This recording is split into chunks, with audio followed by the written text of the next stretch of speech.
Итак, друзья, наступил новый сезон, новый боевой пропуск, а это значит, что нужно как-то его прокачивать. И где же лучше всего фармить сейчас опыт боевого пропуска, мы сегодня и узнаем. В этом ролике я буду учитывать только эффективность по фарму количества опыта, не беря во внимание учет того, сколько денег можно заработать на той или иной локации. Разберем вообще все локации, где и сколько можно фармить опыта. Что топ, что нет, а также плюсы и минусы каждой локации. Итак, начать я хочу с того, что фармил и проверял я все эти способы на мастерках и в соло, а также с премом.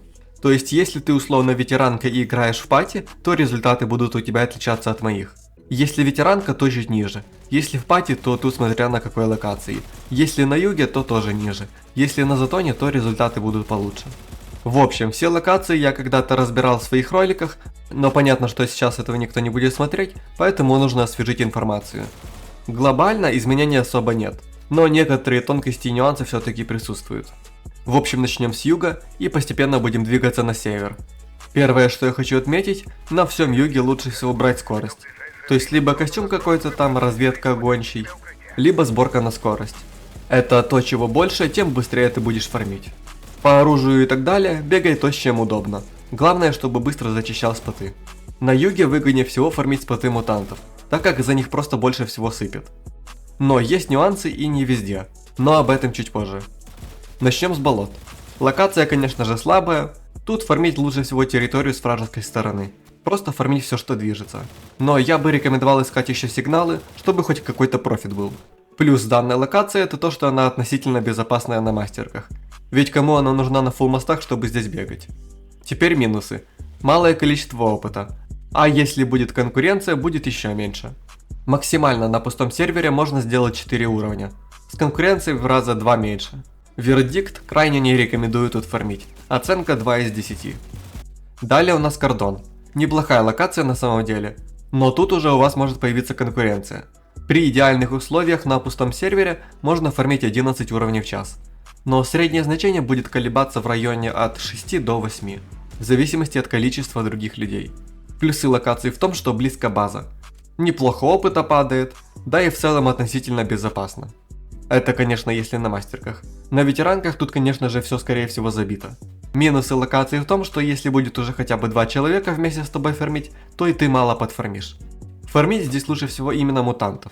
Вердикт, могу порекомендовать эту локацию, если не хочешь идти на север. Моя оценка 7 из 10. Далее у нас Темная долина и агрокомплекс. Здесь уже на мастерках, на мое удивление, много народу. Буквально нечего фармить. Спот ресается и его сразу же чистят. Раньше как-то поспокойней было. Вообще, тут лучше всего также фармить мутантов. Но не нужно забывать про базу военных, она очень сочная. Если же нету спотов мутантов, то фарми военных. По поводу санитаров, то с них падает меньше всего.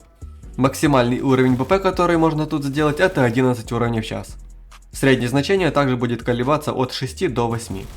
Плюсы это неплохое количество выпадаемого опыта. И достаточно безопасная локация. Минусы – большая конкуренция. Вердикт – фармить можно. Но так же как и с кордоном, на 7 из 10.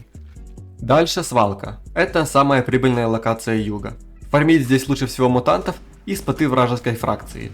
То есть если вы за сталкеров, то убиваете бандитов, а если за бандитов, то наоборот сталкеров.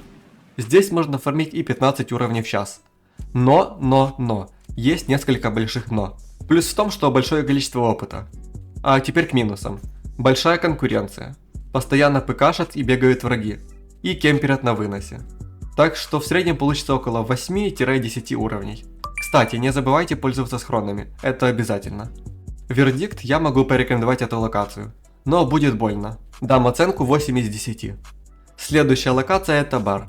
Тут особо даже говорить не о чем. Споты будет радость, если хоть пару штук зафармишь.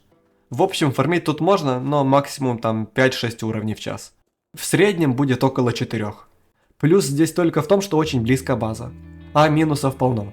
Большая конкуренция, мало спотов самих по себе, постоянные замесы в PvP. Вердикт крайне не рекомендую тут фармить, оценка 3 из 10. Следующий у нас лес и яма. Фармить тут можно все подряд, как зомби, так и мутантов, но сама локация слабенькая. Да и к тому же не знаю почему, но на мастерках сюда приходят ПКшеры. Зачем в такую забытую всеми локацию идти, я хз.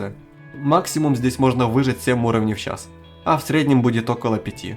Плюсом будет, наверное, такой более человый фарм в этой локации. Минусы: малое количество опыта и иногда ПКшит. Вердикт: не рекомендую фармить. Моя оценка 5 из 10.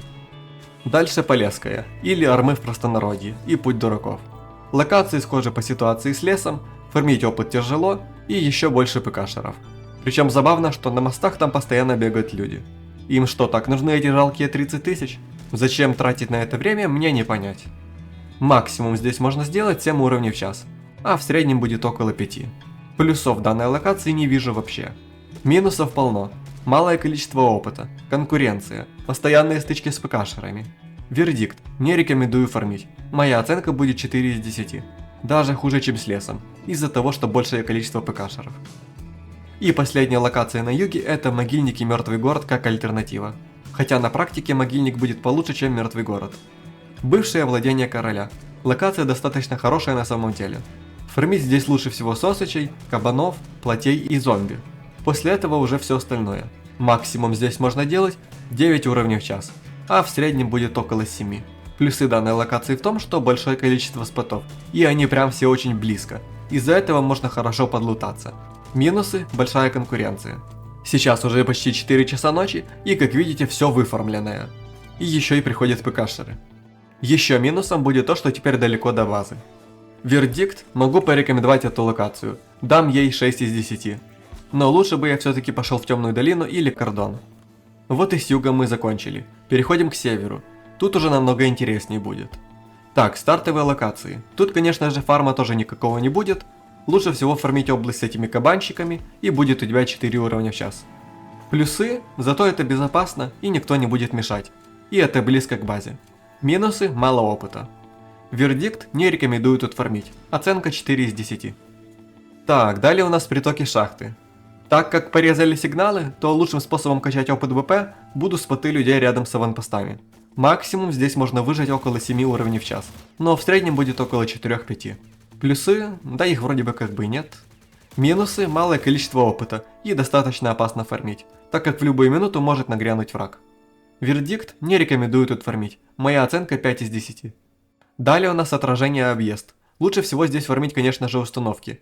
Но так как они не часто спавнятся, то можно искать еще и сигналы. Максимум здесь можно выжать около 7-8 уровней, а в среднем будет около 5-6. Плюсы в том, что по крайней мере тут еще можно дополнительно подлутать хорошие деньги. Минусы: локация немного просела по опыту из-за нерфа сигналов, да и ПКшеры часто заглядывают. Поэтому для фарма опыта вердикт: не рекомендую. Дам оценку в 6 из 10. Ох, ну а дальше у нас кузня. Что тут говорить, это топ-локация без изменений. Здесь также можно делать и по 15 плюс уровней, если на пустом сервере, а бывали случаи, что и люди делали по 20 уровней в час. Но это скорее исключение. На АФК сервере где-то в среднем будет чуть более 15 уровней. Ну а в общем в среднем на нормальном сервере будет около 10 уровней в час. Безусловно, лучший способ фармить опыт — это зачищать споты около опорного пункта. Конечно, можно еще фармить сигналы, но их понерфили. Хоть и на кузне меньше всего, но тем не менее, если ты раньше за 2 дня мог сделать 100 уровней, то сейчас за это же время у тебя получится только около 80. Плюсы: безусловно, большое количество опыта. И к тому же сейчас есть шанс, что выпадет ключ. Так что это еще плюс хорошие деньги. Минусом, конечно же, будет конкуренция и враги. Тут без схронов вообще никак.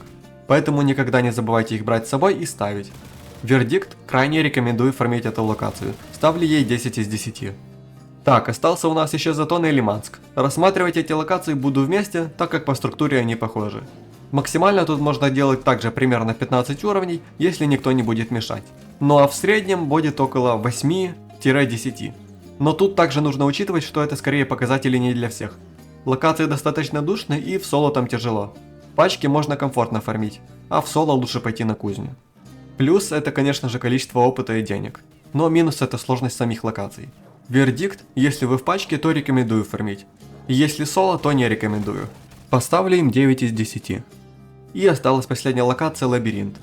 Тут особо рассказывать нечего, фарми шусты и помощь ученым. Максимум можно выжить 8 уровней в час. Ну а в среднем около 6 будет выходить. Плюсом будут только деньги, которые тут можно фармить вместе с опытом. Ну а минусом, конечно же, будет количество врагов. Это считай Лиманск в миниатюре. Вердикт: для опыта не рекомендую фармить. Ставлю ей 6 из 10. Итак, друзья, Давайте подведем итоги всего ранее сказанного. Если вы не хотите идти на север, то выбирайте между Кордоном, Свалкой и Темной долиной с агропромом.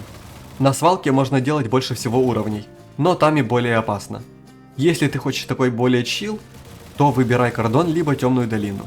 Там опыта поменьше, но локации будут поспокойней. На севере безусловным лидером будет Кузня. Пока что с топа ее никто не сместил. Остальные локации севера не особо эффективны в плане фарма опыта. Затоны Лима, конечно, выделяются, но тут уже разве что фармить в пачке.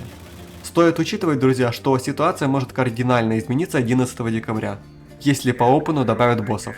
Может быть так, что болото станет топ-1 локацией. Я, конечно, утрирую, но все может быть. На этом мы заканчиваем, а я напоминаю, что у нас есть Discord сервер и телеграм-канал. Плюс сейчас уже на постоянной основе будут розыгрыши, то есть один заканчивается, второй начинается. Всем удачного фарма и пока.